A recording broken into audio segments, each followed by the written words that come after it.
Good afternoon, everybody. This is Mike, WX0MIK, and let's talk about ham radio and taking them to events.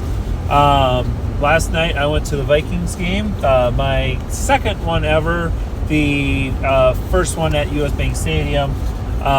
It's been a long time since I've been to a game, pretty much because it's really expensive, and then I go buy another radio instead. But anyway, ham radio events. I did not take a look last night at what the rules are for bringing radios into the game, but I will tell you some of my past experiences. Norwegian Cruise Line. We took a cruise here earlier this year. I think I have a video or two on that on here. I don't remember. Definitely on my other profile, I have at least one. But I looked very closely at what can I take an HT along. Like, it'd be fun to talk to a couple people from Alaska, and everything I read said radios are not allowed. Period. Not even ham radios. Not even this. Not even that. Like, they were very clear about the rules, and also my wife was really happy about that too. It was like, well, whatever. Turns out that I was up to the bar waiting for a drink, and someone pulled up with a small HT hanging over her neck on like a necklace thing. So I asked, like, I thought radios weren't allowed on the cruise. And she said, well, we called them, and they said, oh yeah, that sounds like it'd be fun. Yeah, no problem. You can bring it on. I'm like, well, what? What? I could have brought my ham radio along, and I could have maybe made a couple contacts along the way up north. Oh well. Anyway, so traveling by air, not a problem. Period. I've never been harassed. Be careful on the size of battery that you take on the airplane. There are limitations how big of a battery you can take. I don't remember that off the top of my head, but TSA will cover that for you. But otherwise, I took my G90 on a work trip.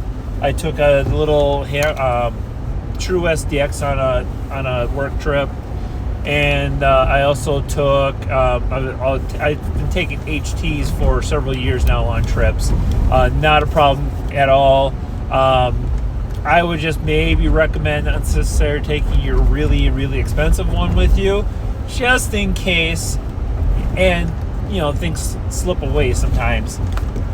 But overall, not a problem traveling with any radio that I've heard of so far. I did hear a story one time of when I'm going to forget the name of the model, the newest ICOM HF, the 5 watt 7100, I think it is. Sorry, correct me if I'm wrong on that. I don't remember the number off the top of my head.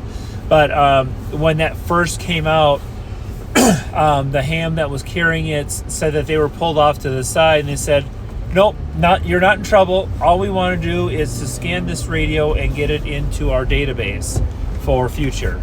So I suppose if they have brand new radios that come through, they probably just want to scan it, make sure it matches in their database, especially if it's a little bit weird design or something like that. Potentially you may have some, if you want to call it an issue with that, but they don't care.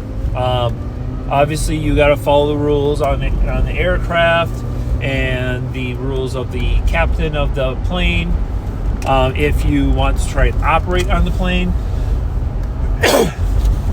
to be honest, unless you have like Bluetooth or something, most of those planes I've been in, they're so quiet in there anyway that me turning on the static of my radio so I can make some aeronautical contacts is just probably not heavily thrown on.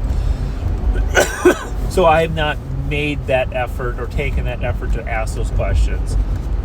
But I've never been harassed with traveling by plane. Other boats follow the rules. Take a look. That's traveling in a nutshell for that. Events gets a little bit interesting depending on the event. And from what I've heard, a lot of people have taken radios to, I don't want to say convenience stores. That's totally not the right thing. Amusement parks, that's what I was looking for. Amusement parks and, big events like that where security has stopped them. Hey, what's this? Hey, this is my family radio. I'm just using the same contact my family or whatever kind of lie you want to make. And then usually they let you through.